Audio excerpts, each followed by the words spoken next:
What's up, y'all? So in this video, I'll be showing you how I create LinkedIn and YouTube content without actually having access to the apps. Right now, it looks like I have access to it, but it's actually a whitelist of a few creators that I allow myself to watch. But normally, like this is what it looks like.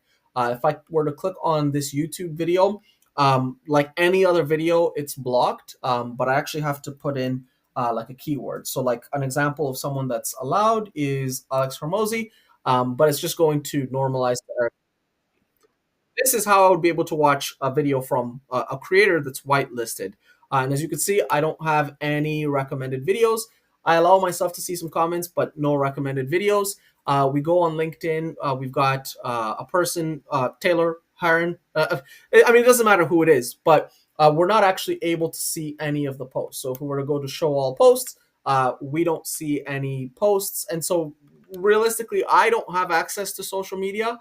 Um, but I still post a lot of social media content, and so I just wanted to showcase like how I post content, and perhaps that's valuable to someone else, and also how I block all of these things in case you're also someone that wants to reduce how much time you spend on social media.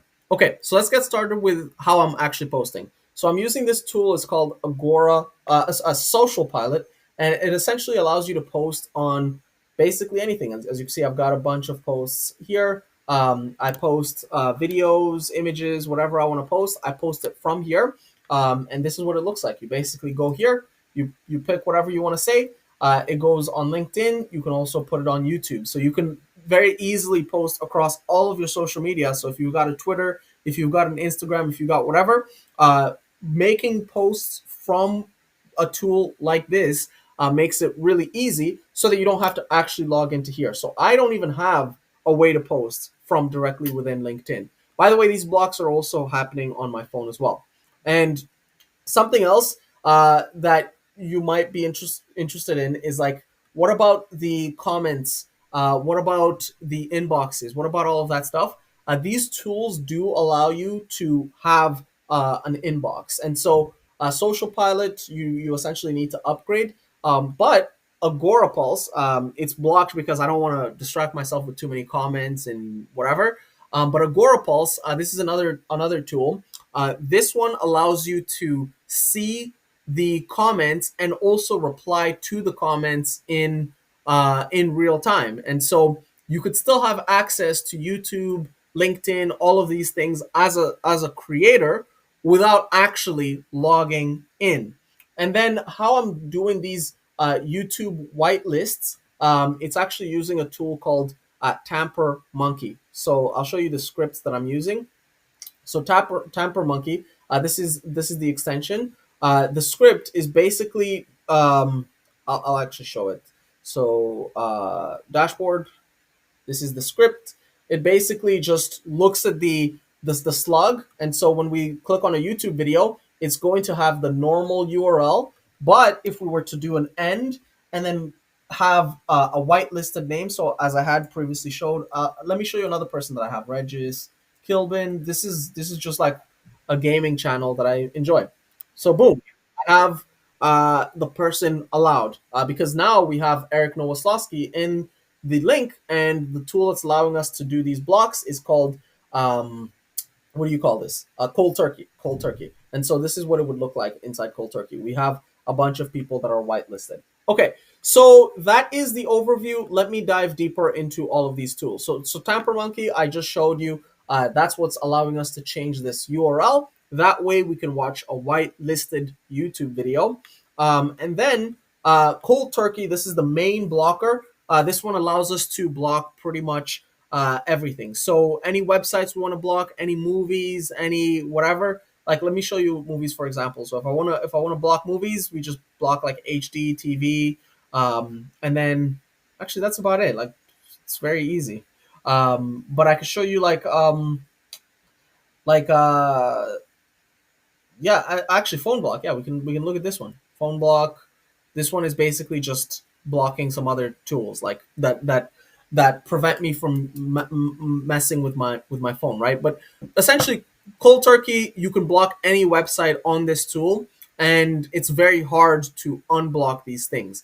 So if I wanted to, let's say, unblock the phone block, I would basically have to type in all of these words, and I just don't do it because it's just so much work, right? But it has that barrier, so that you actually really need to think about whether you need this thing, or whether you're just trying to waste time. And so this is cold turkey.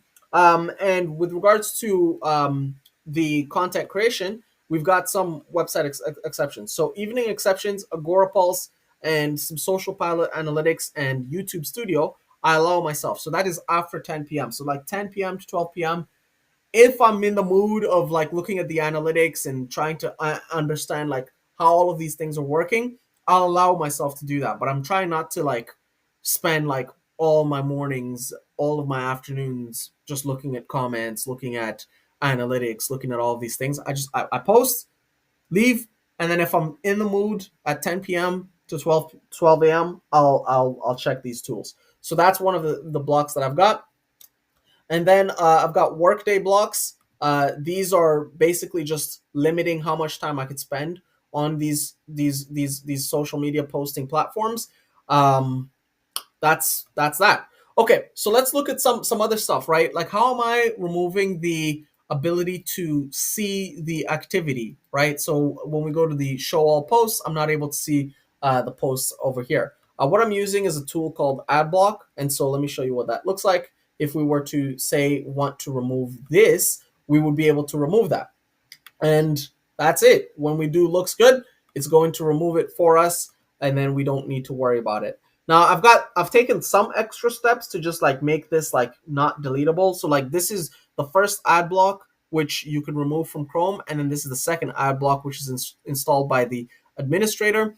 If you wanted to do this yourself, you would basically just find the location of the ad block within your computer. So in your folders, in your files, whatever, duplicate that, get the so let's go to Chrome extensions. So Chrome, let's do Chrome extensions.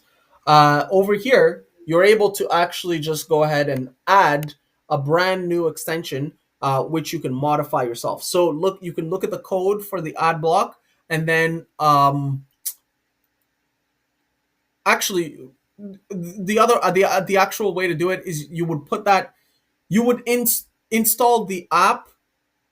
Actually, I don't even think many people are going to want to do this. I don't think many people are going to want to do this. But essentially, you would upload the app to the Chrome Web Store as a developer. So let's go to the Chrome Web Store. So the Chrome Web Store, you go as a developer. So developer dashboard, which mine is blocked because, anyways, you go to the developer dashboard, you upload that new extension that you've created, and then you essentially want to add a policy. So let's go to Chrome policy.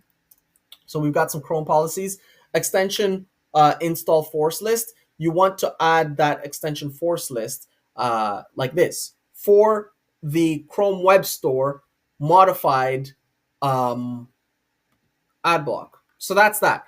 So yeah, I think I've covered pretty much everything. So I don't use social media. I mostly just post. Um, if I'm ever in the mood of using social media, I'll unlock my phone and then I'll install the apps and then I'll check it on my phone. But that usually happens like once a month. Um, and the people that I want to watch, like Eric Nowosowski, Alex Hormozy, do we have? I don't even, is Matt Lucero? I don't think. Anyways, doesn't matter.